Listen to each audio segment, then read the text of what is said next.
So today we welcome back Gregor Maehle on Keen on Yoga podcast. Second time. Gregor is a profound thinker and prolific writer on all things yoga, and amongst many other books, he is the hugely popular author of the practice manuals of the primary and intermediate series. Today, however, we are here to discuss the meaning of devotion in practice in relation to his most recent book, How to Find Your Life's Divine Purpose. So to this end, we talk about the alternatives to the current polarization of either a kind of outmoded traditional notion of a rather condemnatory Judeo-Christian God in the sky, or the utter materialism proposed by our current science. So is there another paradigm? Instead, Gregor talks about the miracle of nature and how to use formal practices to open up a space over and above our own conceptions and personal goals, which are often materially based. So in this we discuss his incredibly enlightening division of the three aspects of the divine, the transcendent, the immanent, and the divine child, which is an interesting idea how he phrases that, and how we might use these models to open up our practices towards sharing ourselves with life as opposed to, as he puts it, his words, residing in a rather shabby state of samadhi on top of our own mountain. So how to use these practices that we're doing for life as opposed for ourselves. And our divine purpose can be none other than giving the gift of ourselves to living and to life, something we can use in a skillful practice of the application of yoga. Anyway, welcome again, Gregor, to the Keen on Yoga podcast.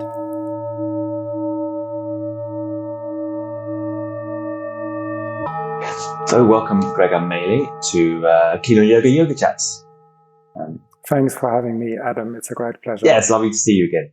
And today we're going to talk about Gregor's book, particularly finding your divine purpose? Something along those lines, isn't it? Find your life's divine purpose. How to find your life's divine purpose. Right, okay. So the book and also aspects of devotion, although we're very kind of skeptical these days to talk about devotion, or they're very unpopular, these words, devotion, sacrifice, how to also kind of look towards these notions within practice towards facilitating, a deeper delve into ourselves, as it were.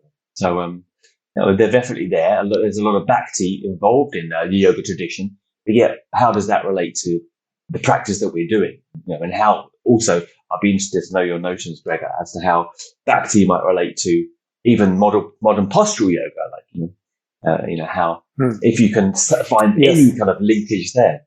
Anyway. Oh, heaps. Yeah, definitely. So,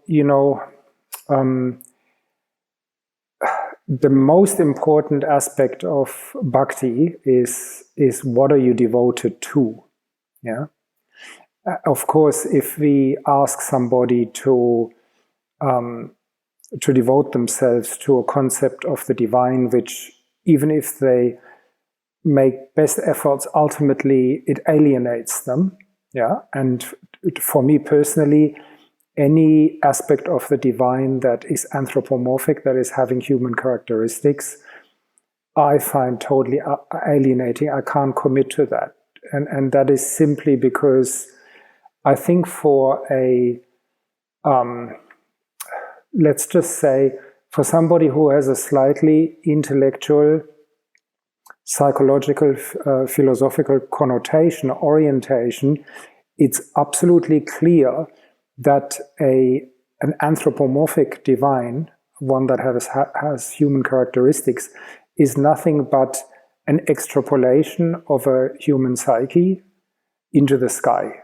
Yeah. So in other words, you're hoping that there's a big papa or a big mama that fixes your problems, and obviously, if you look at the entire universe, now since we have science and we know about galaxies and black holes and we know about relativity and quantum mechanics, you just can't get anymore to that the divine is a human being.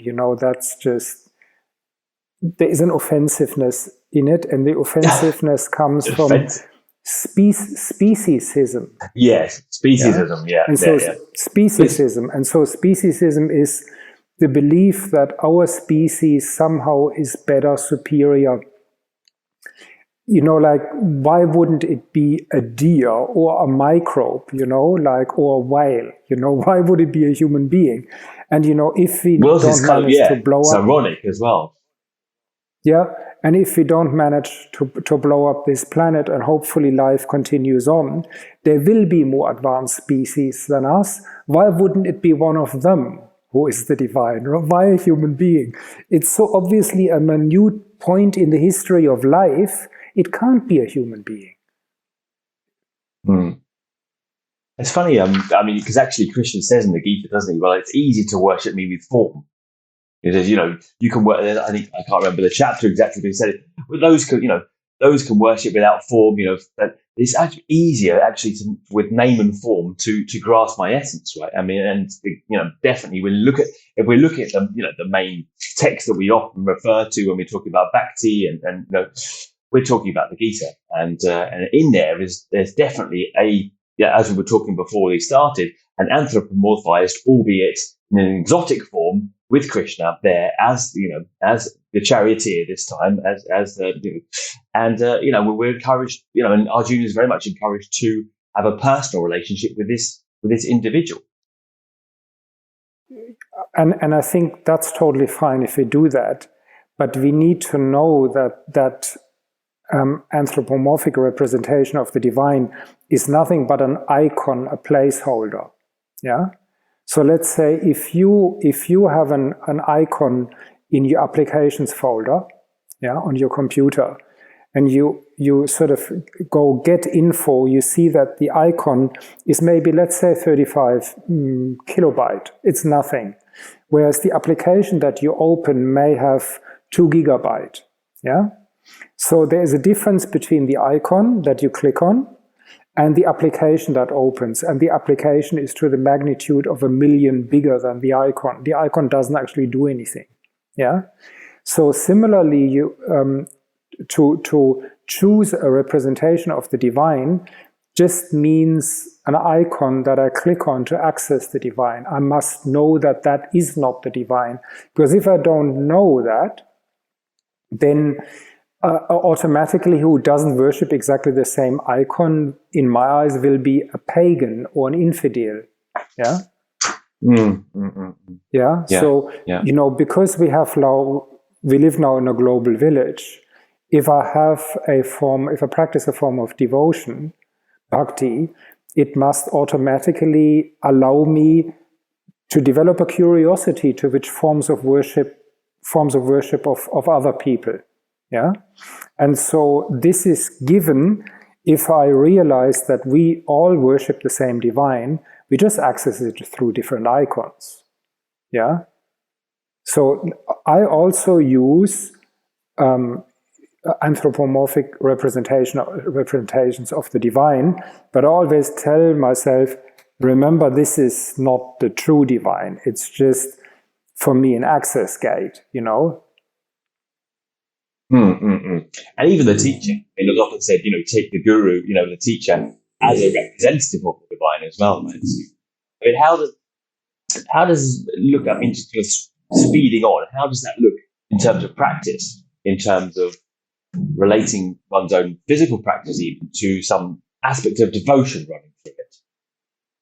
Okay, look, I mean, practically speaking, I never do my asana practice without having a divine image standing in front of me, Maybe if I was practicing in a group, I wouldn't do that because I would feel a bit coy, It's like I have some quite bizarre looking Hindu images, So maybe I wouldn't do it if I was practicing in a yoga shala.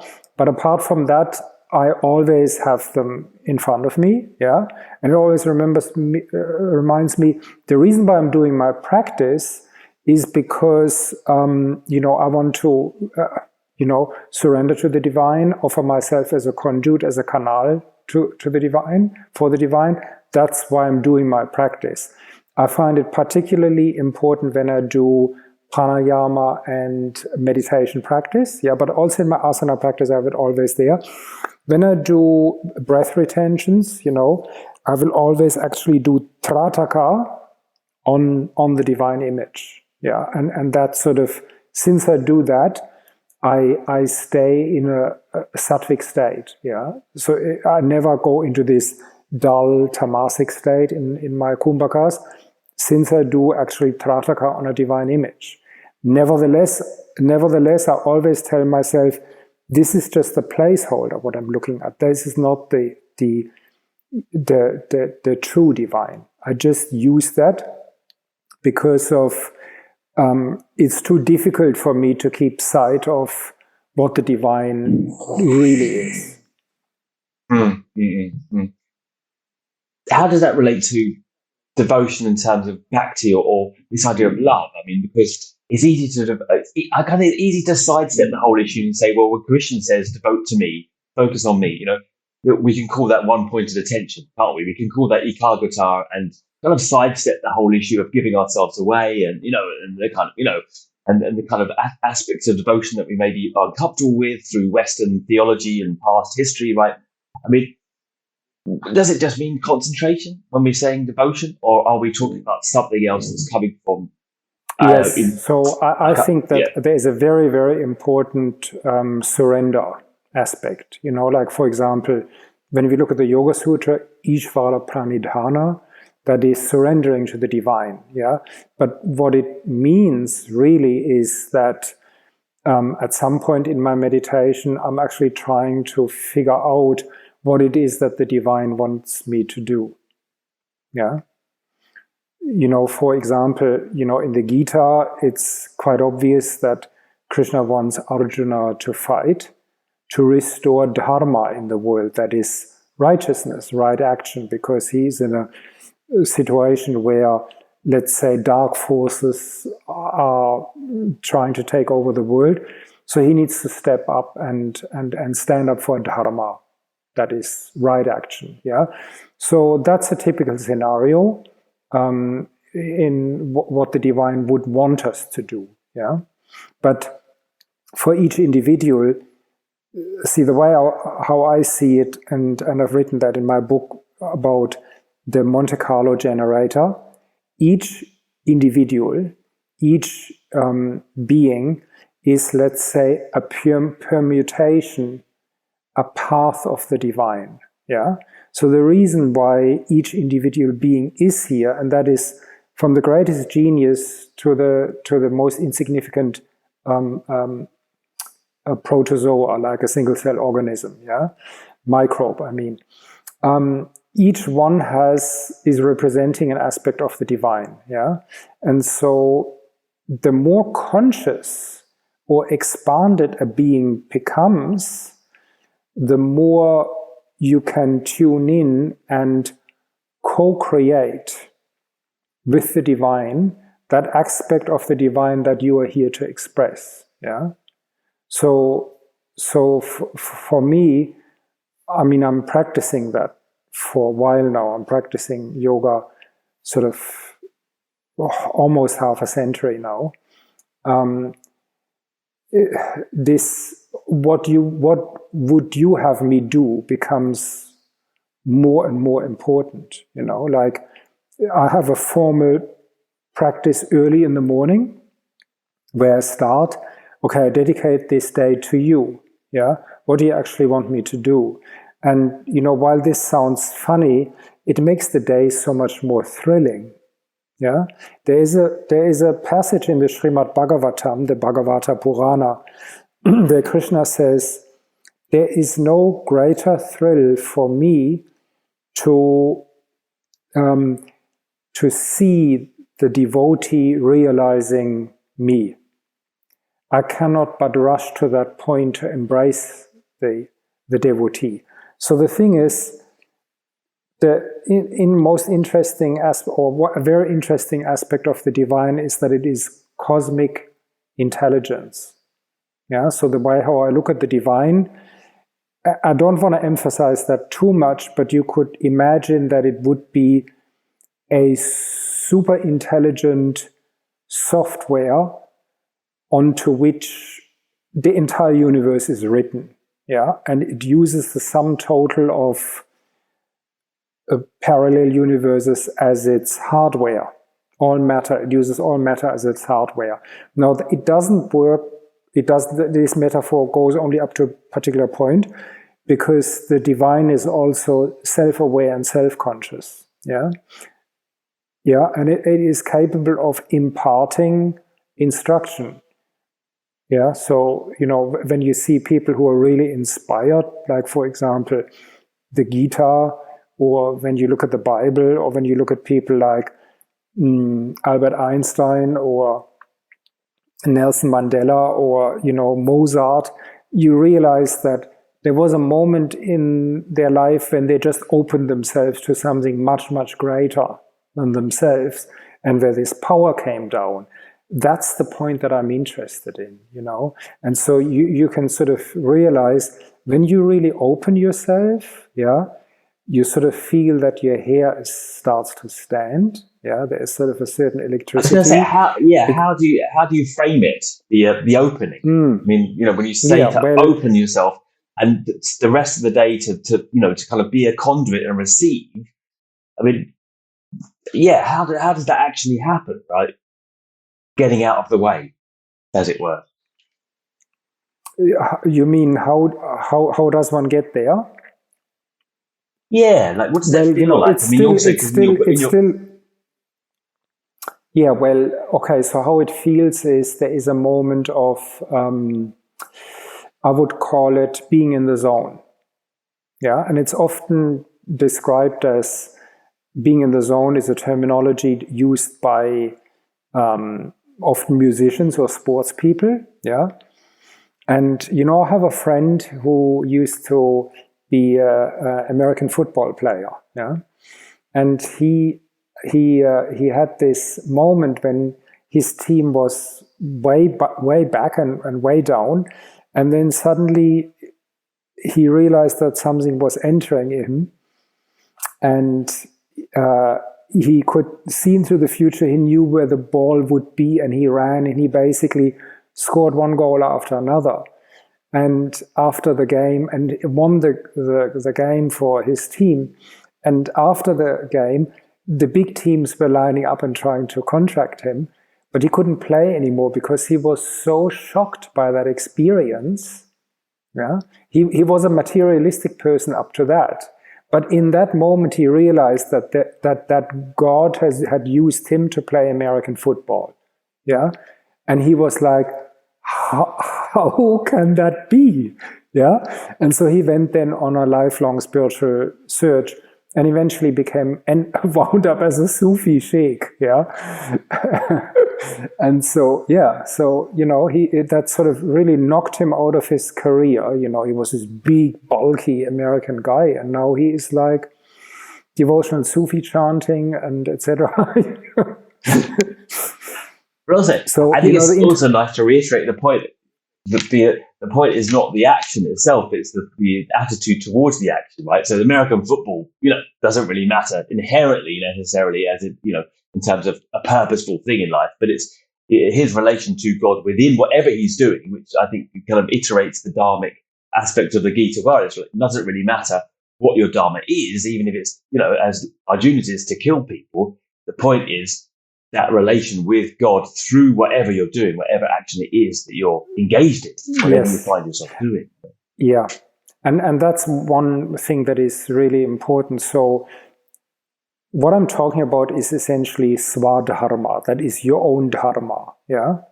And that's the term that Krishna uses in the Gita, where he says, better your own dharma, your swadharma, done in a faulty fashion than somebody else's really well. Yeah, this is really important. And you are the only person that can really figure out and can feel what is your dharma, your swadharma, because the divine wants to only impart it to you and experience it through you. That's why you are here. So don't let anybody tell you God doesn't want to play American football. That's out. You got to choose something else, because nobody else can know what the divine wants to do through you. It can only be known through you. There is a special frequency that each being has with the divine. Yes, that's the kind of point I wanted, I think, to clarify with you, because it's exactly correct. When you talk about divine purpose, it's not like, well, my purpose has to be equal in fashion to Nelson Mandela's. It's like, whatever your thing is, that is a valid expression of you, and I think that's, an important kind of understanding to have if we're talking about divine purpose. But you also talk about formal practice, and in this current age, right? There's this, especially with Neo-Advaita, there's this idea that nothing is necessary, right? A kind of misappropriation of Advaita terms, that you can kind of like you say, like, just kind of wait and something will come through you. But you very much, and throughout your life, you've embraced formal practice. You talk in your book about formal practice being necessary, and then a kind of watching and awaiting, or allowing something to come through. How do the two kind of things kind of meet in the middle? Okay, so when you look at the Taittiriya Upanishad, there's this so-called Panchakosha teaching, which is the teaching of the 5 layers, which is one of the most important passages in yoga. And in Patanjali's Yoga Sutra, he says in the Sutra 131 that the obstacles of yoga express themselves in body, breath, and mind. So he says, as anxiety and depression in the mind, as a fidgety body, and an unsteady breathing pattern. So that's really important. And when you look at, modern psychology, something like Bessel van der Kolk's The Body Knows the Score. Is it? That's the title of the book? Keeps the score. Keeps the score. Keeps the score. Body keeps the score. And the body keeps the score. Thank you. And there is very much the idea that, if you have a traumatic experience or any type of experience, it seeds simultaneously into body, breath, and mind. So that means if you want to, let's say, let go of your past or get rid of your past traumas, limitations, you need to work simultaneously on body, breath, and mind. What I'm talking about is asana, pranayama, yogic meditation, because asana is the technique to cleanse conditioning out of your body, pranayama to do it out of the breath strata, and yogic meditation releases conditioning from the mind. So then when you do those 3 things, you have done it to a certain extent, things suddenly become possible. Now, what exactly becomes possible is that you find that under body, breath, and mind, there are 2 deeper stratas, which in the Upanishad are called Vijnanamaya Kosha and Anandamaya Kosha. That is, let's say, deep knowledge sheath or super knowledge sheath and ecstasy sheath. And in the Yoga Sutra, Patanjali calls them objective and objectless samadhi. Now, unfortunately, in modern spirituality, there is only this focus on objectless samadhi. That is, we only are to meditate on consciousness, awareness, on the formless absolute. But it's very interesting, because if you go, let's say, for a second into Tantrism, that's actually the male aspect of spirituality. That stands for Shiva. And if you look at Shiva, it's a male deity that sits motionless on Mount Kailash in minus 50 degrees, and he doesn't do anything. Whereas it's actually the female aspect of the divine Shakti who rolls out and maintains this entire creation. And it's her who engages in the divine play, in the lila. But similarly to the Abrahamic religions, where we have, for example, in Catholicism, we have the Father and the Holy Ghost and the Son, and they're all 3 men. But similarly, in Indian spirituality, it's and they stand for a solid state spirituality. Which is very similar to Indian spirituality, where you have Shiva or also Rama. There's sort of these immovable characters. Similarly to consciousness, is also immutable. Yeah, but if you look at the world, yeah, if you look at our bodies, if you look at the universe, the way how galaxies move, and the way how what DNA does, how dynamically evolution is happening, and at everything what Shakti does, it's actually a dynamic play. And that's where I want to bring Alfred North Whitehead in, whose work was basically dedicated to showing that God is a process, that God is not a solid state. Yeah. Now, there is two aspects to the divine, which we call God transcendent and God immanent. In India, they're called Shiva and Shakti. Now, the solid state spirituality, that is Shiva. It's pure consciousness, and yeah, it's this immutable, eternal, infinite awareness. Yeah, there's a second aspect of the divine which we have lost. Yeah, and that is the so-called God immanent. It's feminine spirituality. It's process spirituality. It's that God is not a noun, but God is a verb. It's an ongoing process. She is eternally rolling out the universe, and the universe is not a solid state, yeah, but it's actually like a dynamic evolution, and it's not wrong to participate in it. In fact, she wants you to participate in it, and you have a particular role to play in this game, in this lila, in this play. Yeah. Now, you know, the bhakti, the devotion, is actually a form of playful interaction with the Divine Mother, I would say. Yeah.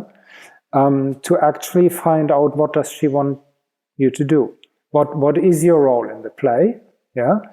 And because she is a process, she is not a solid state, it's actually not finally determined. There are certain nature gifts, you know, which she has given Mozart the divine ear.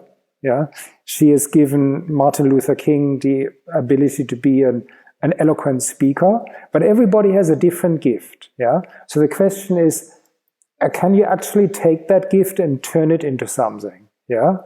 And when you do that, she's looking over your shoulder and she says, yeah, go for it. What can you actually do with it? She is actually thrilled to see how far you can go with it. Yeah. And because she is a process, she's not a solid state, she doesn't actually know exactly how far you're going to take it. And then comes the thrill, you know, when you feel like the hair is standing because she's watching you, and it's actually like, she may be amazed how far you go with it. So I suppose, I mean, what you're saying is much more of a tantric approach to yoga rather than an ascetic one. You know, an ascetic one drawing back from nature and the world and saying, well, you know, it's the gunas, and the problem is the gunas, and everything is impure. And what we want to do is kind of, in a platonic way, withdraw ourselves from that, and rather say, well, you know, the material nature.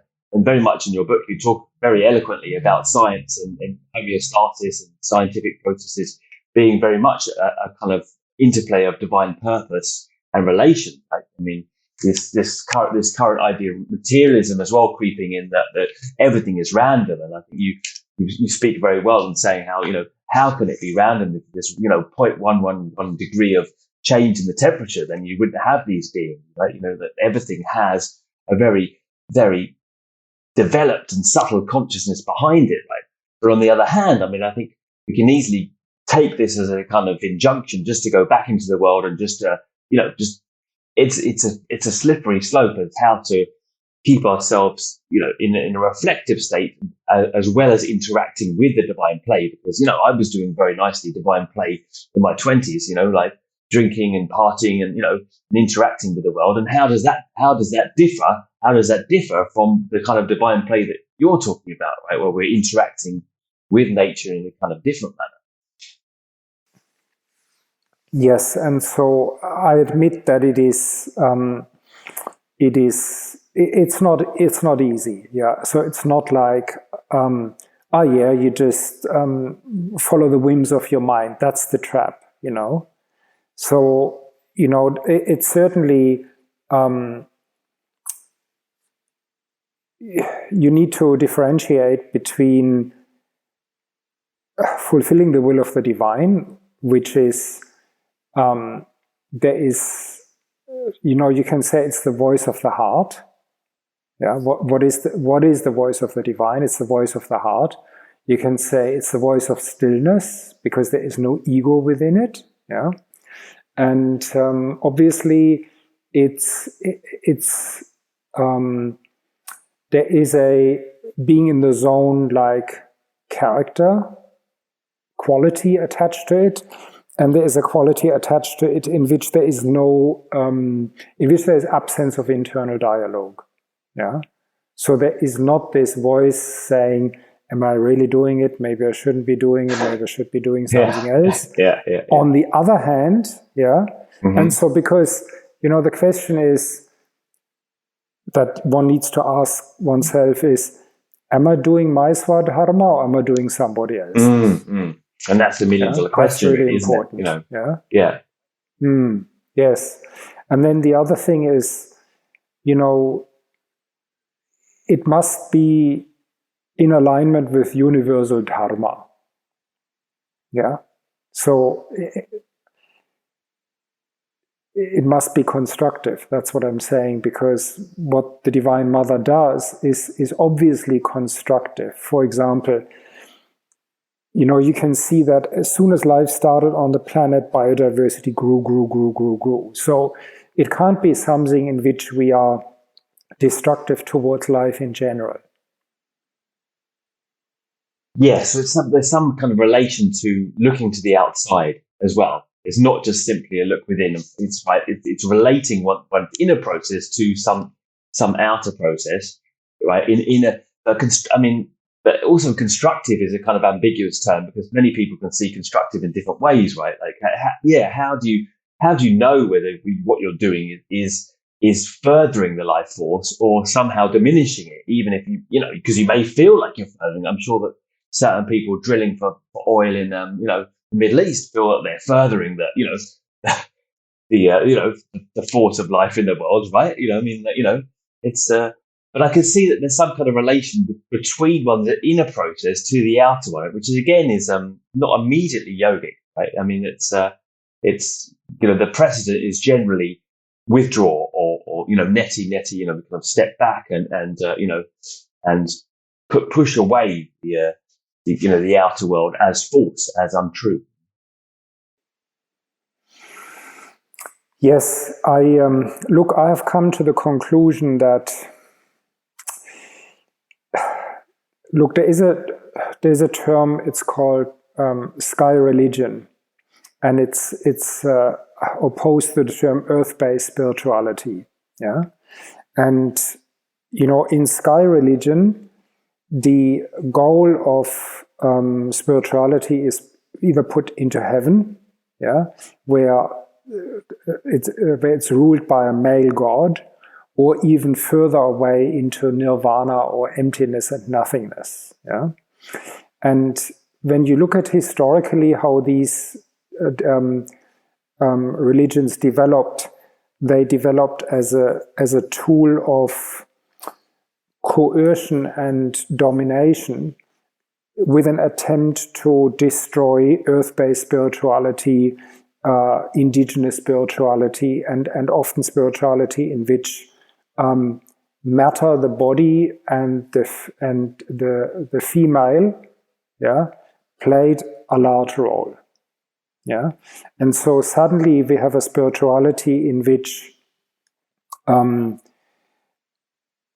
the body is seen as an obstacle, the material world is seen as an obstacle, and woman is seen as an obstacle. Yeah, and so the male sadhaka has to be careful that he's not how is it called, contaminated by women.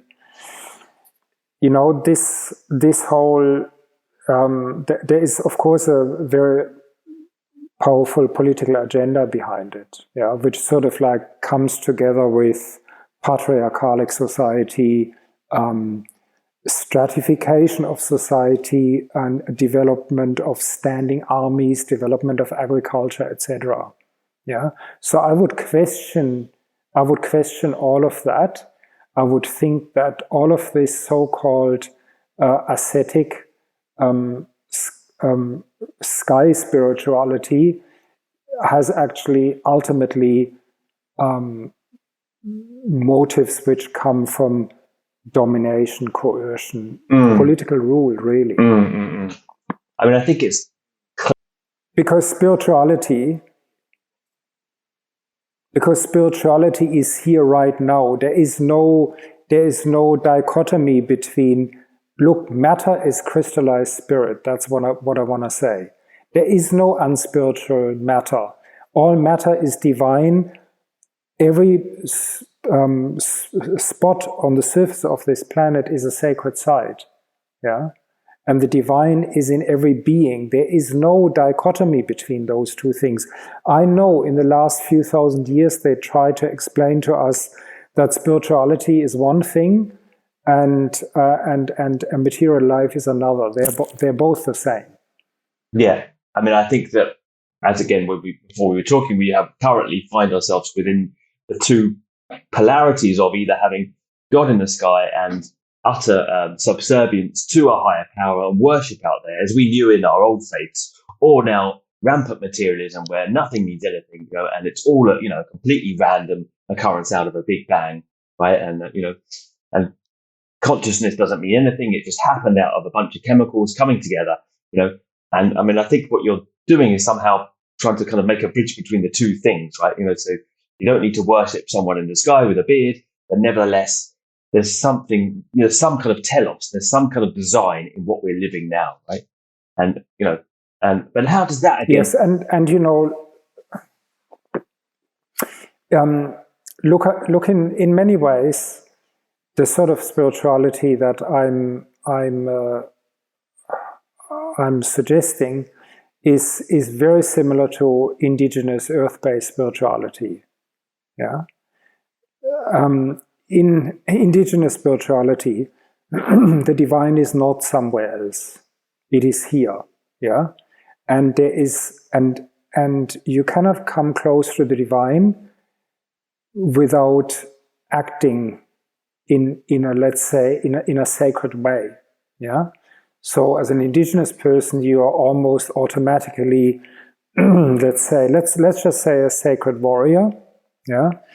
With the aim to restore balance in the world in a similar way in which, like a wolf as a top predator would restore balance in a particular biotope.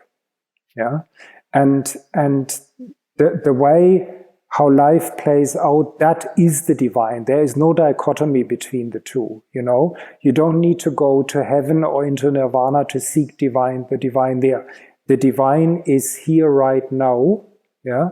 And the way how you act in this world, that matters, yeah? Because there is nothing but God. That's probably the important message that I want to give, yeah?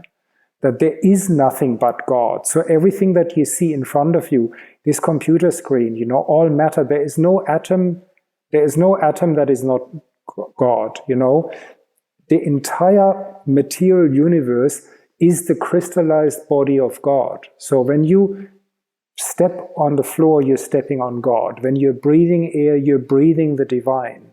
Yeah. In every other being, you see the divine looking out of the eyes of that being at you. Yeah.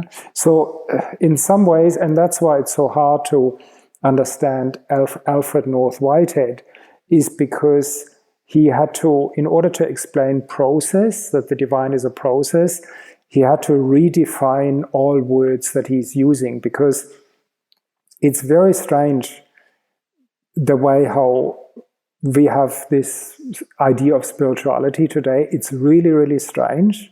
If you were an extraterrestrial and you would come to Earth and you would think, what are they thinking? There is two options, as you said. Yeah. One is that there's only matter and there's not the divine. And the other option is that the divine is a guy that is living somewhere up there, or it's emptiness, nothingness that is nowhere. This is just so bizarre because the two are the same.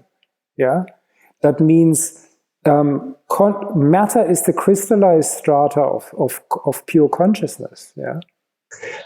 Yeah, I think the thing is, it's not always easy to recognize that you're stepping on the floor and you're stepping on the divine, and and so on a practical level, going back to more practical ideas and your ideas of formal practice. What recommendations have you got for people to come into a different kind of relationship with themselves as a part of the divine? You talk a lot about self-love in your work, right? And what that means. And you also talk about as indigenous practices such as the walkabout, the Aboriginal idea of walkabout, which is a dynamic interaction with the earth, and and it's an active process of listening and watching and relation with the external world, which is not so much found in necessarily in someone practicing modern postural yoga, asana-based practice in an enclosed room on their own. But look, if you look at the Taittiriya Upanishad, so you have those 5 layers, yeah, of which you got the body. So we do asana for that, and then we do pranayama for the pranic strata, and we do yogic meditation for the mental strata, and then we have this Anandamaya kosha, this objectless samadhi, that is samadhi on pure consciousness, which is the last layer. But what is that? The Vijnanamaya kosha, yeah? And when you look into the Gita, Krishna, I think he mentions the term Vijnana 6 times, yeah? That Vijnana is God realization, yeah? And when he says God realization, what he means with that is the immanent aspect of the divine, because he wants to get Arjuna to not go into a cave and on a mountaintop and to drop out of life. No, he said, you stay here in society and you do your duty, yeah? But don't do it for yourself, but you do it for me, yeah? So this is 100% what I'm saying, yeah? The thing only is, we came to think of God as something that is somewhere else, which is not true, because this material universe is the crystallized body of God. So Vijnana means to recognize the material world as the crystallized body of God, and then to find out, what does the divine want me to do in this world? Yeah? And then hopefully we come to some insights that the divine wants to do wants to do us to do something constructive, something that adds to the life of other life forms, makes their life better. Which again brings me to the point, if my practice is mere asceticism, yeah, mere sitting in a cave meditating on the formless absolute, or let me sit in a penthouse meditating on the formless absolute, what do I give to others? Nothing. Yeah. What Vijnanamaya kosha does, what it means is to feel what your nature gifts are, and then to use them to give to other beings. Yeah. And then you come into this amazing state where you realize, ultimately, what matters is for me to give my life from a position of giving, that is, making a contribution to the life of others. In what way? That is for you to find out. Yeah? But ultimately, this is what it is. Spirituality is not sitting alone by yourself. I mean, look, I'm practicing about 4.5 hours a day, so I do a fair amount of sitting, yeah, and doing my asana practice, etc. So I do that too. But then hopefully after that time, I've come to a conclusion, okay, this is what I want to give to the world. Yeah. In my case, I'm spending several hours a day reading, teaching online, of course, and now slowly starting traveling, meeting my students in person, but also synthesizing what I read in sacred scripture and science, I'm reading science as well, to synthesize that into a new worldview in which spirituality and science are one thing. Yeah, and using that to empower us to have an informed and healing impact on the world, where we can actually give. Yeah, and then you realize, well, I don't actually need to take so much for myself. Yeah, it doesn't really matter whether I have 1 million or 2, and how many cars do I need, and how fat does my house have to be, and where you realize what really makes me happy is actually to give to others.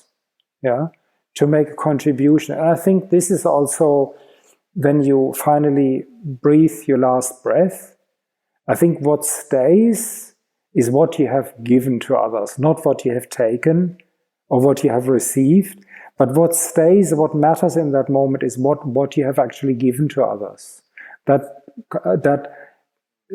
enables you to die with a feeling of fulfillment and gratitude. I think it's, I totally agree. I think it's definitely a reassessment of a practice which was for personal liberation, and slightly more perhaps along, to use another term, slightly along more Buddhist lines, that one has an obligation for compassion and for service and for qualities in the world, for using a practice out for something out there and to give and to make a contribution. Or, as what we see a lot in the scriptures is a kind of more up and out mentality of you use your practice simply to escape, and simply to get yourself out of the shit you find yourself in, right? Rather than, from what I understand of what you're saying, is that we have this obligation after having practiced to use that practice for the world, right? To make a contribution in the world, yes, for the better. Yes, because absolutely, because the thing is, so I spent a real lot of time in my life doing practices, yeah, and when I sort of came out of that and managed to stay in expanded consciousness, I suddenly realized how much pain and how much need there is in the world. Yeah. So ironically, I do live on a mountaintop, so I withdrew on a mountaintop. And so then I was sitting on that mountaintop in Samadhi, and I realized I'm needed in the world, like I need to go out and give. Yeah. I mean, I think it would be a sad state of affairs when you would have practiced for decades mystical techniques, and then you sort of sit gloating there in your shabby own little samadhi while the whole world is going bonkers. I mean, honestly, I think the world is pretty crazy. If you read the news and you notice what's going on, the amount of suffering. So I think it's really important that people who do have a strong spiritual practice and who do have strong spiritual insights, that they go out in the world and leave their mark and teach and give other people and heal. We need those people. We can't afford that they go off and disappear into some caves and then into nirvana. I can guarantee you, if we do that, humanity will go down the gargler. And if you look like if you look into scripture, if you look at the myth of Lord Shiva, yeah, this is all what happened to Lord Shiva, where Karma came and shot him with the feathered arrow, and then he fell in love with Parvati. It was all about getting the yogi, getting the mystic back into society. Yeah, I'm referring to the death of Sati. Yeah, and then the story of the mystic. The mystic needs to come back into society, because it's through mystical states that there is innovation. Yeah. So when the mystic leaves, and when they all go into their caves and meditate themselves into nirvana and pop off, society will become encrusted, and there will be no more innovation, no more novelty. Yeah, yeah. I mean, I was going to say we find the same with Jesus, right? When he's taken by the devil, by Satan, and he's taken up, I think, Mount Sinai, and he's held, and he's kind of taken up high, and he said, "You can look at all this, you can have whatever you want, right? Like I can grant you whatever you want, right? And then he comes back down after the time in the desert, right? And after being tempted by Satan in that last time, he comes back down and does that work, and sacrifices himself for the same kind of myth is found. I mean, what I wanted to say finally is, okay, we've talked about devotion, we talked about giving oneself for the sake of others. You mentioned self-love in your book, and I mentioned it earlier in the question slightly, and we didn't fully expand on that. I mean, would you just like to say what that means outside pampering yourself in a spa? What a deeper self-love in terms of your own practice might look like. Yeah. Yes. So, okay. I think that all of this pampering, like when these slogans, show that you love yourself by giving you this and this and this. Yeah, that's right. But what I found is that when you sit in complete self-love and self-acceptance, you actually realize that you need absolutely nothing. Yeah. And to sit in self-love is actually a profound spiritual state. Yeah. And it cannot be experienced in a state in which there is ego. Yeah.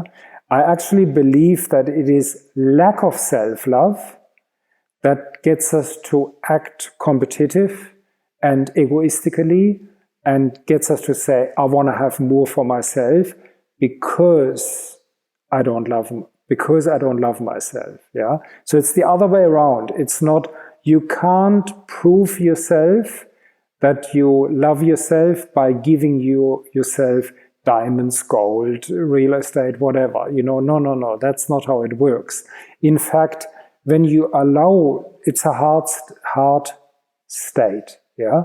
When you allow yourself to go into the heart and to actually feel that the divine experience is nothing but total love for you, yeah, in that moment you can accept that, because the question is, if the divine can love me in total perfection, why cannot I? Yeah. And of course, the answer is because I experienced some negative things in the past that made me question my self-worth and my value. Yeah. And the healing for that is to actually experience that the divine accepts and loves you with total perfection, without holding back. Because the divine can see you in your perfection because you're a child of the divine. Yeah, and you carry God in your heart. As Krishna says in the Gita, I'm the self in the heart of all beings. When you can see yourself in that, yeah, this healing takes place, where then you don't need to, I need to snatch this and this and this away from other beings to become whole, because you realize you're whole already. Yeah. And then when you have accepted that state within you, hopefully then you can go out into the world and become an agent for healing other beings as well. So self-love is a profound spiritual state. Is that what you mean by the divine child? When you talk about the divine child, because you say that there's transcendent, you've got the immanent, and you've got the third manifestation of God, yes, consciousness is the divine child. That's right. Right. Yes. Yeah. So, we are all children of the divine, but you can also say that collectively we are all life forms, not just human beings, microbes as well. Yeah. All of the animals, all of the plants, life actually is the divine son or the child of the divine. Yeah. Collectively. And so that's where out of that comes a completely new ecology. So it's not just human beings. It's not just males, yeah, but it's life that is the child of the divine, yeah. And so then you suddenly realize, well, I need to extend this love also to animals, to trees, to microbes, etc. You know, and I need to be an agent in the world that allows them to coexist with us too. They need to have their space too. Exactly. As you mentioned, speciesism is unfortunately rampant, and not doing a very good job of our our perceived preeminence here. Well, I suppose that's a good place to. Good place, and I mean, we could probably talk. Maybe we do another one. We'll talk on Gaia. I'm sure Gaia philosophy. I'm sure we could relate what you're saying a lot to ideas of Gaia philosophy, right? And eco-spirituality. It is an expression of the Divine Mother. Yes, of course. Yeah. Well, thanks so much for joining us today, Gregor. That was a wonderful chat. Thank you. Thanks for having me. That was great, Adam. Nice Thank you. Thank you. Appreciate it. Namaste.